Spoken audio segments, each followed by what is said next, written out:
Viewers, अभी हम आपके साथ एक खुसूसी रिपोर्ट शेयर करना चाहेंगे जो कि विहाड़ी की है। विहाड़ी का इलाका है लुड्डन, जहां पर बेसहारा लोगों के लिए एक ग्रैंड ओल्ड होम का आगाज़ किया गया है। अच्छा, जब हम बड़े शहरों की बात करते हैं तो वहां पर तो हम इस तरह के प्रोजेक्ट्स को कामयाबी के साथ चलता हुआ देखते हैं, लेकिन ये विहाड़ी का एक बहुत ही बैकवर्ड सा इलाका है लुड्डन, जहाँ पर लोग अपनी मदद आपके तहत इस प्रोजेक्ट को चला रहे हैं। इस प्रोजेक्ट की मज़ीद हम तफसीलात जानेंगे मुनव्वर हुसैन की इस रिपोर्ट में।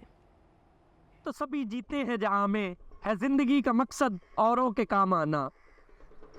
मैं हूं मुनव्वर रजाना। आज हम पहुंचे हैं लुड्डन में बनाए गए ग्रैंड होम में, जो अल मुस्तफ़ा वेलफेयर सोसाइटी पाकिस्तान के ज़ेरे तमाम यहाँ पे एक छोटे से कस्बे में बनाया गया है, जिसका मकसद बेसहारा अफराद के लिए वो तमाम तर सहूलियात फराहम करना है जो एक घर के अंदर दी जाती है।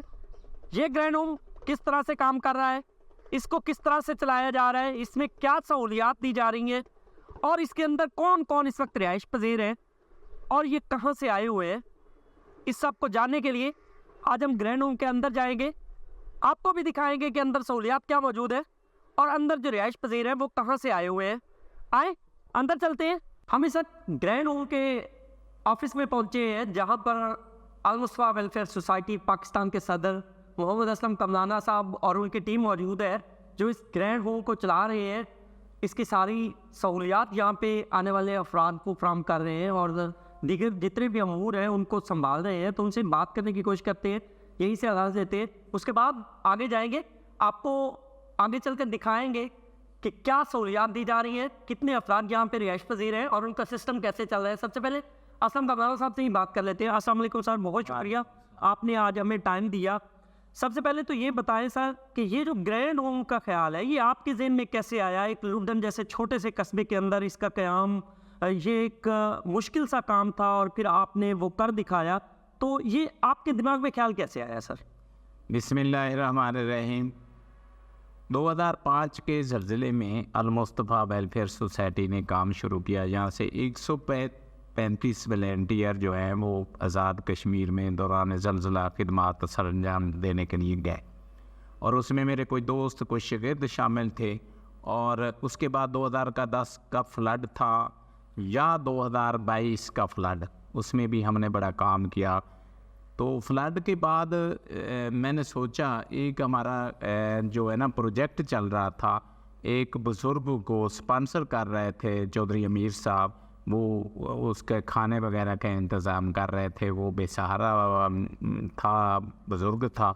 तो मैंने सोचा कि क्यों ना जो हमारे वालिदैन की कमी है उसको भी पूरा करें और इस सिस्टम को एक प्रॉपर इदारे में लेके आएँ। तो मैंने फिर दोस्तों से मशवरा किया, अपने शागिर्दों से कुछ से मशवरा किया, तो हमने ये इदारा जो है ना इसकी बुनियाद रखी। अच्छा सर, ये बताइएगा कि ये आपने बहुत अच्छा इनिशिएटिव लिया, इसमें अब तक कितने लोग आपके पास आ चुके हैं और उनके लिए आप क्या क्या सहूलियात दे रहे हैं और आपको यहाँ पे कौन इस वक्त सपोर्ट कर रहा है, किसके तामुल से ये चलाया जा रहा है, क्योंकि ये छोटा प्रोजेक्ट नहीं है। इस इदारे को जब स्टार्ट लिया तो कुछ लोगों ने डराया भी सही कि यहाँ लोग नहीं आएंगे और फिर आपको प्रॉब्लम्स भी बनेंगे, इतने एक्सपेंसेस कहाँ से उठाएंगे। तो कुछ दोस्तों ने मेरे साथ जो है ना वो वादा किया और कहा कि आप हिम्मत करें, हम आपके साथ हैं। तो इस इदारे को लॉन्च किया और जहाँ तक इसकी फंडिंग का है दोस्त कोऑपरेट कर रहे हैं, ये चल रहा है। कितने अब तक लोग आपके पास इस ग्रैंड होम के अंदर आ चुके हैं अब तक?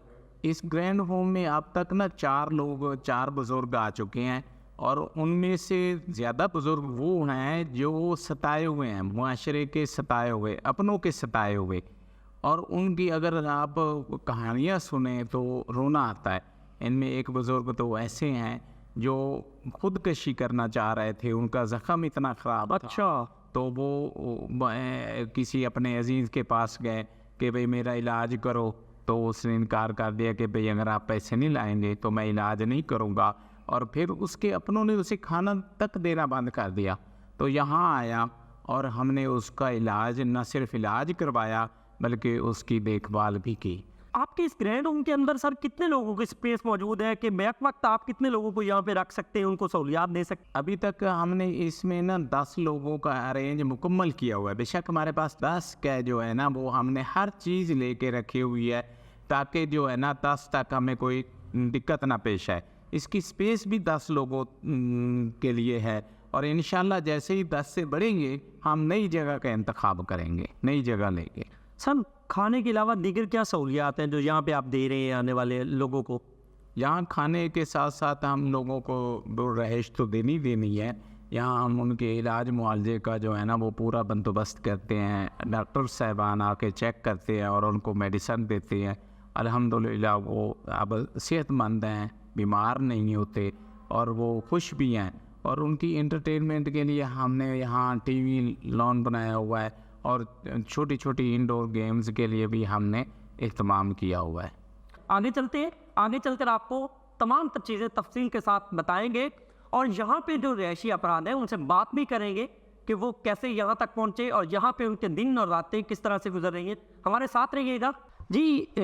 ये ग्रैंड होम का वो एरिया है जहाँ पे आने वाले जो अफराद हैं जो यहाँ पे रिहायशी अफराद के साथ मिलना चाहते हैं या फिर यहाँ पे टीम मेंबर्स होते हैं जो अपने फारिग औकात में यहाँ पे बैठते हैं और अगर किसी ने इंतज़ार करना होता है तो वो भी इसी जगह, ये जो चेयर्स लगाई गई हैं वो उन्हीं अफराद के लिए लगाई गई हैं कि जो बाहर से आता है और यहाँ पे इंतज़ार करना पड़ता है कुछ लम्हात के लिए तो वो यहाँ पे बैठता है। इस वक्त हम जो ग्रैंड होम में रहने वाले अफराद हैं उनके पहले रिहायशी कमरे में पहुँचे हैं। यहाँ पे आपको दिखाएं, अगर मेरे कैमरामैन आपको दिखाएं तो ये खूबसूरत बिस्तर जो यहाँ पे रिहायशी अफराद के लिए लगाए गए हैं, ये एक कमरा है। इसके बाद आपको अगला कमरा भी दिखाएंगे। इसी तरह सेम इंतहाई नफीस और खूबसूरत तरीके से ये बिस्तर सजाए गए हैं। उन बुज़ुर्गों के साथ मौजूद हैं जो इस ग्रैंड होम के अंदर रहते हैं, यहाँ पे दिन रात गुजारते हैं, यहीं पे अपना सारा वक्त गुजारते हैं। उनसे बात भी करते हैं। अस्सलाम वालेकुम जी। वालेकुम। क्या नाम है बाबा जी आपका? मोहम्मद अली। मोहम्मद अली साहब कहाँ के रहायशी हैं, किधर रहते हैं आप? आसिफ दौलताबाद रहने। क्या हुआ था घर में, क्या हुआ था, क्यों आपको यहाँ पे आना पड़ा? अपने दुख की वजह तो आया, तो सता की वजह तो आया, लोग की सतेंदे बड़े पे। बाबा जी मैं आपका दुख समझ सकता हूँ, कुछ बताएंगे नाजरीन को हुआ क्या था? मैंने ये तो मारे अंदर हुई तो मैं इतने आया हूँ। कौन आपको मारना चाहता है और क्यों मारना चाहते हैं? बतरी है मेरे। क्यों, वो क्यों आपकी जान के क्यों दुश्मन बने? बस उन्होंने रब हदायत नहीं देता तो ता वजह तू रब हदायत दे फिर अपने ईमान च आमन दे तो फिर ठीक रह बढ़। बाबा जी आपके बेटे नहीं है? नहीं। आपकी बीवी, आपके बच्चे? कोई ना। कोई भी नहीं? नहीं। आपका अपना घर नहीं था? नहीं। पहले भी नहीं था? नहीं, पहले आया पिया तो फिर उन्हें सारा कोई खमाई दुखो है लिया। क्यों, कैसे? उन्होंने मर रही है पैट मौजे फिर। नहीं, आपकी तो ज़मीन भी मैंने सुना है, अभी बात कर रहे थे तो पता चला है कि आपकी ज़मीन भी थी, आपका अपना घर भी था, तो वो सब कुछ किधर गया? वो सारा कुछ खो लिया भाई। किसने? बतरियाँ खो लिया। तो आप कहीं जो हमारे आला अफसरान हैं, जो हमारे साहिब इक़्तिदार हैं, उनके पास नहीं गए, उनसे आपने बात नहीं की कि मेरे ऊपर ये जुल्म किया जा रहा है? नहीं, किधर ही नहीं गया। क्यों, अल्लाह पे छोड़ दिया? अल्लाह ने छोड़। कई किसी ने बात नहीं करनी, अल्लाह ने छड़ी। अल्लाह देवेगा तो खावांगे। अल्लाह ताला इंसाफ करने वाला है बाबा जी और इंशाल्लाह वो आपको इंसाफ ज़रूर देगा। हाँ जी। लेकिन ये है कि अपने उन जो आपके रिश्तेदार हैं, जो नाम निहाद रिश्तेदार हैं, उनको कोई पैगाम देना चाहेंगे? वो आपको सुन रहे हैं इस वक्त? नहीं, कोई भी नहीं सुनना। अल्लाह तो भाई कोई नहीं सुनना। यहाँ पे ग्रैंड होम के अंदर आप आए हैं, यहाँ पे आपको क्या क्या सहूलतें मिल रही हैं और आप क्या कैसा महसूस कर रहे हैं इस वक्त? खुश हैं यहाँ पे? कुछ मिलता है, खाना मिलता है? हाँ जी। कोई दवाई शवाई मिलती है? हाँ जी। नाजरीन, जैसा कि बाबा जी जो है वो चूँकि उर्दू ज़बान कम समझ सकते हैं तो इनसे पंजाबी में बात करने की कोशिश करता हूँ। बाबा जी इतने सहूलतां केड़ियां लभदियां तुहानू? इतने जी जी। इतने दवाई की सहूलत लभदी पई है। दवाई मिलती है? जी हाँ। अगर बीमार हो जाओ तो फ्री दवाई मिलती है? जी हाँ। इस तो इलावा और की मिलता है? बाकी ਇਹ ਮਿਲਦਾ ਪਿਆ ਖਾਣਾ ਲੱਗਦਾ ਹੈ? ਖਾ- ਖਾਣਾ- ਕਿੰਨੇ ਟਾਈਮ ਖਾਣਾ ਲੱਗਦਾ ਹੈ? 3 ਟਾਈਮ ਲੱਭਦਾ ਪਿਆ ਚਾय ਚਾਹ ਹੀ ਲੱਭਦੀ ਪਈ टीवी शीवी लगो है जी बिस्तरे बिस्तर ही अच्छे इनके पास है नहीं नहीं अच्छे ने कपड़ा जुत्ती सब कुछ हाँ जी मिलता है हाँ जी कोई शायद लेंदे तो नहीं ਤੁਹਾਡੇ ਤੋਂ ना तो ਕਦੇ ਕੋਈ ਤੇਰਾ ਰਿਸ਼ਤੇਦਾਰ ਤੈਨੂੰ ਇੱਥੇ ਮਿਲਣ ਆਇਆ ਹੈ? नहीं कोई ना ਤੈਨੂੰ ਆਦੇ ਸਕਿਆਂ ਦੀ ਕਦੇ ਕੋਈ ਯਾਦ ਆਈ नहीं कोई ना क्यों आखिर वो तेरे रिश्तेदार इन पे फिर भी तेन याद क्यों नहीं आती याद आंदी है पर मेरा खुद जामन ते दिल नहीं करता क्यों भाई जरा सानू अम्मा बाप है भी वो फौत हो गए जी जी तो बड़ा बुरा जरा पे फाइल बुरा फौत हो गए नाजरीन बात करके दिल जो है वो दुख से भर आया है जी। क्योंकि इनकी अपनी एक दुख भरी स्टोरी है। ये यहीं का एक इलाका है दौलताबाद, यहाँ के रिहायशी हैं और इनकी कहानी सुन के इंतहाई दुख हुआ कि इनका अपना घर था, इनकी अपनी ज़मीन थी और इनके अपने ही इनकी जान के दुश्मन बने। उन्होंने ना सिर्फ इसकी ज़मीन हथियाई, ना सिर्फ इससे इसका घर छीना, बल्कि इसे अपने ही घर से बेघर होना पड़ा। और अब ये आलम है कि ये ग्रैंड होम के अंदर बाबा जी रिहाइश पजीर हैं और यहीं पे ये अपनों को याद करके दुख ज़रूर महसूस करते हैं, लेकिन उनकी बातें सुनकर ये भी एहसास हुआ है कि वो उन अपनों से दूर रहकर खुश हैं। मेरे साथ ग्रैंड होम में रिहाइश पजीर दीगर बुज़ुर्ग मौजूद हैं, बाबा जी मौजूद हैं और उनकी क्या कहानी है उन्हीं से बात करते हैं। अस्सलाम वालेकुम। वालेकुम सलाम जी। क्या नाम है?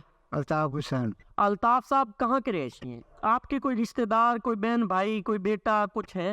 हैं रिश्तेदार हैं लेकिन छोड़े रिश्तेदार कोई नहीं है अपना। कौन है रिश्तेदारों में इस वक्त कौन कौन है? हम भतीजे हैं 2 अच्छा और जगह उसकी वो पाबंद नहीं देते, जगह मेरे हिस्से की है नहीं देते। आपकी कोई अपना जमीन, कोई घर, कोई था? घर था तो भतीजे को दे दिया। भतीजे को दे दिया? क्यों दिया? बस मौज है उनकी भाई के बेटे से। तो उन्होंने आपको घर में नहीं रखा? नहीं रखा, मैं आप ही निकल आया हूँ उधर से। क्यों, क्या करते थे वो? तंग करते थे, खाना नहीं देते थे? खाना रोटी नहीं देते थे, कुछ भी नहीं देते, कहते अपना कमा के खाओ। अच्छा जान सी में तो फिर बाबा जी जब उन्होंने आपको घर से निकाला तो आपने क्या किया? मैं मुझे गाँव अच्छे आया, अड्डे से लाई अड्डे आया, उधर अस्पताल में गया, पट्टी दिखाने करे। पट्टी उन्होंने नहीं करी मेरी, कहते हैं इधर मैं पट्टी नहीं कराता हूँ, पैसे आया तो पट्टी कराएंगे, पैसे नहीं है तो नहीं भी करेंगे। इसी मैं फिर इधर से चलता आया, मोड़ पे आ गया तो इधर बाइक खलोता था, उसने कहा इधर ग्राउंड नवा चला है, ਉਹਦੇ ਕੋਲ ਜਾ ਕੇ भाई को जा असलम को ਉਹਦੇ ਕੋਲ मैं आया तो उन्हें मेरी पट्टी शट्टी भी कराई, सारा कुछ उन्हें किया मेरा। उन्हें करा के फिर पट्टी शट्टी मना, उन्हें कहा अच्छा मैंने शरारती कार दिता उन्होंने। मैंने सुना है बाबा जी जब आप को ग्रैंड होम की टीम मिली तो उस वक्त आप खुदकुशी करना चाहते थे तंग आकर? हाँ तंग हो गया सी, मैं खुदकुशी करना चाहते थे। इन्होंने मैंने जाके फड़िया, फिर इन्होंने ग्रैंड होम की टीम ने आपको बचाया? टाइम ग्रैंड में। नाजरीन आपको बताऊं कि इन बाबा जी ये जो लुडन के ही रिहायशी है, इनके अपने मौजूद हैं इस वक्त और वो अपने जिन्हें ये अपना सब कुछ दे चुके हैं वो मौजूद हैं, इनके भतीजे मौजूद हैं, इनका घर था, इनकी भी ज़मीन थी, लेकिन इनके भतीजों ने इनको सब कुछ छीनने के बाद घर से निकाला। ये बीमार हुए और हालात इस कदर ख़राब हुए कि इनके पास अपना इलाज मुआवजा कराने के लिए पैसे तक नहीं थे। जब ये अपने ही एक रिश्तेदार के मेडिकल स्टोर पे जाते हैं और वहाँ से पट्टी करवाने का कहते हैं तो पैसे ना होने की वजह से इनकी पट्टी तक नहीं की जाती है और धुतकार के निकाल दिया जाता है। उसके बाद ये बाबा जी वहाँ से निकलकर खुदकुशी का इरादा करते हैं, लेकिन ग्रैंड होम के टीम मेंबर जो जगह जगह पे मौजूद है उनसे इनकी मुलाकात होती है और ये जब उन्हें अपनी कहानी का जिक्र करते हैं और रोते हुए अपनी कहानी बताते हैं तो वो इन बाबा जी को यहाँ पे ले आते हैं और अब ये यहाँ पे रह रहे हैं, तंदुरुस्त है, अल्लाह ताला ने इन्हें सेहत दी है। मज़ीद बात करते हैं। बाबा जी जब आप यहाँ आए हैं तो आपको क्या क्या सहूलतें मिल रही हैं? बहुत सहूलत मिल रही है। ठीक ठाक मिल रही, 3 टाइम का खाना दे रहे हैं ना, सोने की जगह भी है, सब कुछ है, सीढ़ी लगी हुई है, मौज कर रहे हैं बाबा थे, सुकून में बैठे हैं। आपको अपनों की याद आती है? अपनों की याद आती है, लेकिन जाने के लिए दिल नहीं करता उधर जाने के लिए, नहीं जाते हैं उनके पास, बस इधर ही ठहरेंगे, मैं नहीं जाते उनके पास, छोड़ दिया उनको सब कुछ, अल्लाह के सिवा कोई नहीं है सारा। यहाँ पे खाने के अलावा दीगर क्या सहूलतें मिलती हैं? सारा कुछ सहूलतें मिलती हैं, मैंने उठाना मिलता है, बाथरूम है, सारा कुछ है, किचन है भैया। अच्छा बाबा जी, मुझे ये बताएं कि ये जो आपके साथी हैं, जो आपके साथ रहते हैं, कभी एक दूसरे के साथ दुख सुख अपना शेयर करते हैं? करते हैं, बैठ के आराम से पूछते जैसे हैं एक दूसरे से, गला बातें भी करते हैं, क्या कहते हैं? सुख से पूछते हैं, भाई ठीक है ये सही है कि नहीं, पूछते हैं भाई। कोई परेशानी तो नहीं होती यहाँ? अल्लाह कोई परेशानी नहीं, अल्लाह ताला से। ग्रे रूम वाले आपसे कुछ लेते तो नहीं है? नहीं, कुछ नहीं लेते। नाजरीन, हमें बैठे हैं, ये बाबा जी जो है, ये क्या मांग सकते हैं अपनों से, सिवाय 2 वक्त की रोटी के, सिवाय अपने सर पर एक घर के, अपनी सर छुपाने के लिए एक कमरे के, इनकी ज़रूरियात क्या हो सकती है? तो क्यों हम इनकी ज़िम्मेदारी उठाने को तैयार नहीं है? इस वक्त इनकी जो जज्बात हैं, इनके जो अल्फाज हैं, उनकी अक्कासी करते हैं। ये बहुत सा दर्द समेटे हुए हैं, और बाबा जी हम आपके साथ हैं, ग्रैंड होम की टीम आपके साथ है, मेहरबानी, परेशान नहीं होना आपने। नहीं परेशान, हम जब तक अल्लाह ताला ने आपको ज़िंदगी दी है, हम आपके साथ खड़े होंगे। ठीक है भाई।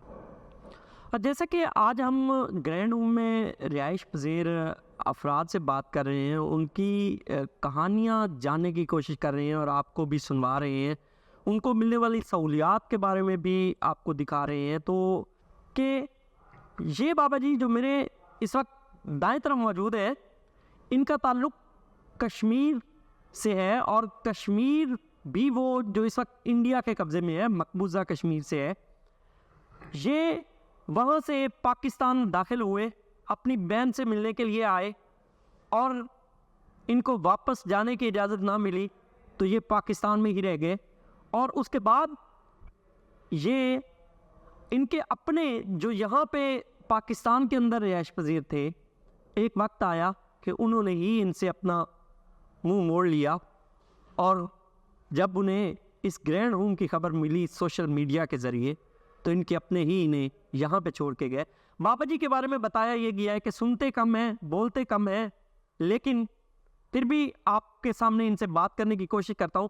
अस्सलाम वालेकुम बाबा जी, अस्सलाम वालेकुम। कहाँ रहते हैं, कहाँ से आए हैं? लसबेला। आपके कोई रिश्तेदार है? उधर है? और क्या है?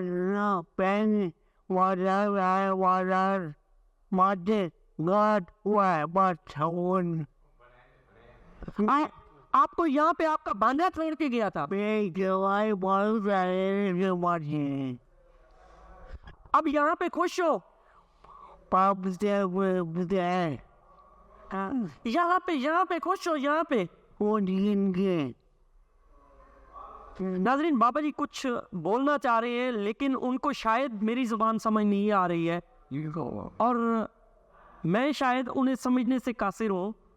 कि मैं आपको बताता चलूँ कि इस तरफ जो ग्रैंड होम का एक पोर्शन है वो ख़वातीन के लिए मुख्तस किया गया है, और यहाँ पे बाकायदा पर्दे का इंतज़ाम है, और ये एक गार्डन एरिया है जिसमें ख़वातीन और मर्दों के दरमियान एक दीवार है और एक दरवाज़ा है जिसको गुजर के आगे जाना पड़ता है। हमने भी ख़वातीन के तक़द्दुस को मलूज़े खातिर रखते हुए इसको आपके सामने लाना मुनासिब नहीं समझा, और इस तरफ जो मर्द हजरात के लिए ग्रैंड होम के अंदर एक पोर्शन बनाया गया है, उसको तफसीलन आपके साथ डिस्कस भी किया, आपको दिखाया भी सही किस तरह से यहाँ पे रहने वाले अफराद को खाने की सहूलियात दी जाती हैं, रिहाइश की सहूलियात दी जाती है, और देखिए जो सेहत की सहूलियात है वो यहाँ पे दी जाती है, वो भी आपके सामने डिस्कस की और आपको दिखाई भी सही। आज के लिए इजाज़त दीजिएगा, आइंदा इंशाल्लाह एक नए प्रोग्राम के साथ हाजिर होंगे, तब तक के लिए अल्लाह निगहबान।